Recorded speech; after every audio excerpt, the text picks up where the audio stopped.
Hi friends, welcome to Shami's kitchen. എല്ലാവർക്കും സുഖമാണല്ലോ. ഇന്ന് നമ്മൾ തയ്യാറാക്കുന്നത് നമുക്ക് എല്ലാവർക്കും ഒരുപാട് ഇഷ്ടമുള്ള വളരെ ടേസ്റ്റി ആയിട്ടുള്ള നല്ലൊരു ഫ്രഞ്ച് ടോസ്റ്റ് ആണ്.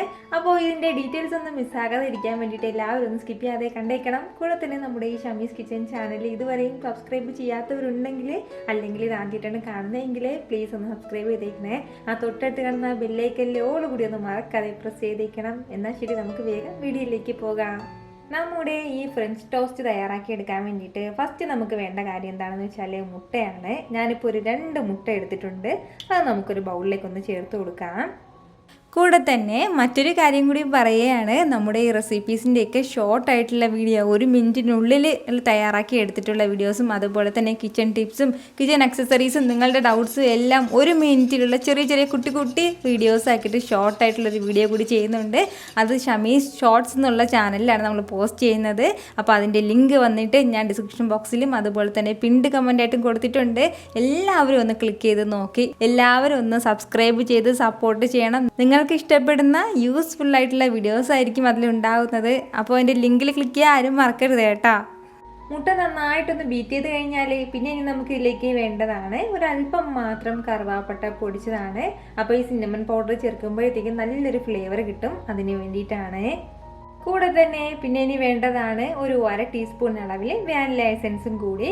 അപ്പോൾ ഈ വാനില എസൻസും നല്ലൊരു ഫ്ലേവറിന് വേണ്ടിയിട്ടാണ് നമ്മൾ ചേർത്ത് കൊടുക്കുന്നത്. ഇനിയിപ്പോൾ ഇതിൽ ഏതെങ്കിലും ഒന്ന് മാത്രമേ ഉള്ളൂ എങ്കിൽ ആ ഒന്ന് മാത്രം ചേർത്ത് കൊടുത്താലും മതിയാവും. ഇനി നമുക്കിതിലേക്ക് വേണ്ടത് നമ്മുടെ മധുരത്തിന് ആവശ്യമായിട്ടുള്ള പഞ്ചസാരയും കൂടിയാണ്. അപ്പോൾ ഇതുപോലെ ഒരു 2 ടേബിൾ സ്പൂൺ അളവിലാണ് ഞാനിപ്പോൾ ഇതിലേക്ക് ചേർത്ത് കൊടുക്കുന്നത്.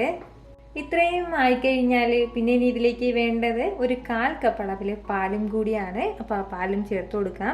പാലിൻ്റെ അളവ് ഒരുപാട് കൂടേണ്ട ആവശ്യമില്ല. ഇനി നമുക്ക് വീണ്ടും നല്ല രീതിയിലൊന്നും ബീറ്റ് ചെയ്ത് കൊടുക്കണം. അതായത് നമ്മുടെ പഞ്ചസാരയൊക്കെ നന്നായിട്ടൊന്ന് അലിഞ്ഞ് കിട്ടണം. ആ ഒരു രീതിക്ക് നന്നായിട്ടൊന്ന് ബീറ്റ് ചെയ്ത് കൊടുക്കാം. ഇതുപോലെ നല്ല രീതിയിൽ ഇതെല്ലാം ഒന്ന് ബീറ്റ് ചെയ്ത് എടുത്തിട്ടുണ്ട്. അപ്പോൾ നന്നായിട്ടൊന്ന് ബീറ്റ് ചെയ്ത് എടുത്തു കഴിഞ്ഞാൽ പിന്നെ ഇനി നമുക്കിതിലേക്ക് ആവശ്യമുള്ള ബ്രെഡും കൂടി ഒന്ന് എടുക്കുകയാണ്. ഇതുപോലെ കുറച്ച് ബ്രെഡൊന്ന് എടുത്തിട്ടുണ്ട്. അപ്പോൾ ആ ബ്രെഡ് ഒന്ന് ഇതിലേക്കൊന്ന് ഡിപ്പ് ചെയ്ത് കൊടുക്കാം. പെട്ടെന്ന് തന്നെ ഒന്ന് ഇതുപോലെ ഒന്ന് ഡിപ്പ് ചെയ്ത് കൊടുത്തതിന് ശേഷം വീണ്ടും നമുക്ക് തിരിച്ചിട്ട് കൊടുക്കാം. ഇതുപോലെ നന്നായിട്ടൊന്ന് ഡിപ്പ് ചെയ്ത് എടുത്തു കഴിഞ്ഞാൽ പിന്നെ ഇനി നമുക്ക് നല്ല ചൂടായിട്ടുള്ള ഫ്രൈങ് പാനിലേക്ക് ഇതൊന്ന് മാറ്റാം. അപ്പോൾ നമ്മുടെ ഫ്രൈങ് പാൻ ഇവിടെ നന്നായിട്ട് ചൂടായിട്ടുണ്ട്.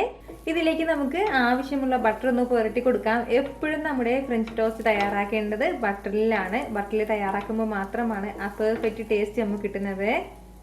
നമ്മളത് തയ്യാറാക്കിയെടുക്കുന്ന സമയത്ത് പ്രത്യേകം ശ്രദ്ധിക്കേണ്ട ഒരു കാര്യം എന്താണെന്ന് വെച്ചാൽ ഫ്ലെയിം നന്നായിട്ടൊന്ന് കുറച്ച് വെച്ച് കൊടുക്കണം. കുറച്ച് വെച്ച് കൊടുത്തതിന് ശേഷം വേണം നല്ല രീതിയിൽ ഇതൊന്ന് ടോസ്റ്റ് ചെയ്ത് എടുക്കാനായിട്ട്. ഫ്ലെയിം കൂട്ടി വെക്കുകയാണെന്നുണ്ടെങ്കിൽ അതിൻ്റെ ടേസ്റ്റ് പാടെ മാറിപ്പോവും. അതിൻ്റെ പേരിൽ ഫ്ലെയിം നന്നായി കുറച്ച് തന്നെ വെച്ചിരിക്കണം.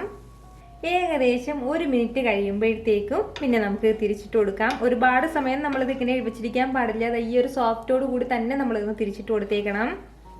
ഏകദേശം 1 മിനിറ്റ് മാത്രമേ നമ്മൾ ഒരു സൈഡ് ഒന്ന് ടോസ്റ്റ് ചെയ്ത് എടുക്കാൻ പാടുള്ളൂ. കൂടുതൽ സമയത്തിരിക്കുകയാണെന്നുണ്ടെങ്കിൽ ഇതിൻ്റെ ആ ഒരു സോഫ്റ്റ്നെസ്, അതായത് ഇതിപ്പോൾ നല്ല സോഫ്റ്റായിട്ട് വെറ്റായിട്ടായിരിക്കും ഉണ്ടായിരിക്കുന്നത്. അപ്പോൾ അതങ്ങ് മാറിപ്പോവും ഒരുപാട് സമയം നമ്മൾ ഇട്ടിരിക്കുകയാണെന്നുണ്ടെങ്കിൽ. ഇതിപ്പോൾ ഭയങ്കര സോഫ്റ്റായിട്ടായിരിക്കും ഉണ്ടാവുന്നത്. ഈ ഒരു രീതിക്ക് വേണം നമ്മൾ ഈ ഫ്രഞ്ച് ടോസ്റ്റ് തയ്യാറാക്കി എടുക്കാനായിട്ട്. വീണ്ടും 1 മിനിറ്റും കൂടി നമ്മൾ ഒന്ന് ടോസ്റ്റ് ചെയ്ത് എടുത്തു കഴിഞ്ഞാൽ നമ്മുടെ സൂപ്പർ ടേസ്റ്റി ആയിട്ടുള്ള ഫ്രഞ്ച് ടോസ്റ്റ് ഇവിടെ റെഡി ആയിട്ടുണ്ട്. നമുക്കിത് ഇങ്ങനെ തന്നെ കഴിക്കാവുന്നതാണ്. അതല്ലാന്നുണ്ടെങ്കിൽ ഇതിന് മുകളിലേക്ക് കുറച്ച് ഇങ്ങനെ തേനൊക്കെ ഒന്ന് ചെറുതായിട്ടൊന്ന് ചുറ്റിച്ചു കൊടുത്തിട്ട് അങ്ങനെയും നമുക്കിത് കഴിക്കാവുന്നതാണ്. കുട്ടികൾക്കൊക്കെ അങ്ങനെ കൊടുക്കുമ്പോഴായിരിക്കും കൂടുതൽ ഇഷ്ടം. അപ്പോൾ ഉറപ്പായിട്ട് ഇതുപോലെ എല്ലാവരും ഒന്ന് ട്രൈ ചെയ്ത് നോക്കിയതിന് ശേഷം നിങ്ങളുടെ ഫീഡ്ബാക്ക് എനിക്ക് മറക്കാതെ ഒന്ന് അറിയിക്കണം. കാരണം നിങ്ങളുടെ ഫീഡ്ബാക്ക് കാണുമ്പോഴായിരിക്കും അത് മറ്റുള്ളവർക്കും തയ്യാറാക്കി നോക്കണം എന്നുള്ളൊരു പ്രചോദനം ഉണ്ടാകുന്നത്. അപ്പോൾ ഈ വീഡിയോ ഇഷ്ടമായാലും എല്ലാവരും ഒന്ന് ലൈക്ക് ചെയ്യാനും നിങ്ങളുടെ ഫ്രണ്ട്സിനും ഫാമിലിക്കും എല്ലാവർക്കും ഒന്ന് ഷെയർ ചെയ്ത് കൊടുക്കാനും മറക്കരുത്. വീണ്ടും നല്ലൊരു ഉഷാറ് വീഡിയോ ആയിട്ട് ഞാൻ വരുന്നതായിരിക്കും. അതുവരേക്കും എല്ലാവരും ഹാപ്പി ആയിട്ടിരിക്കുക, സന്തോഷമായിട്ടിരിക്കുക, എല്ലാവരും സേഫ് ആയിട്ടിരിക്കണം. Take care friends.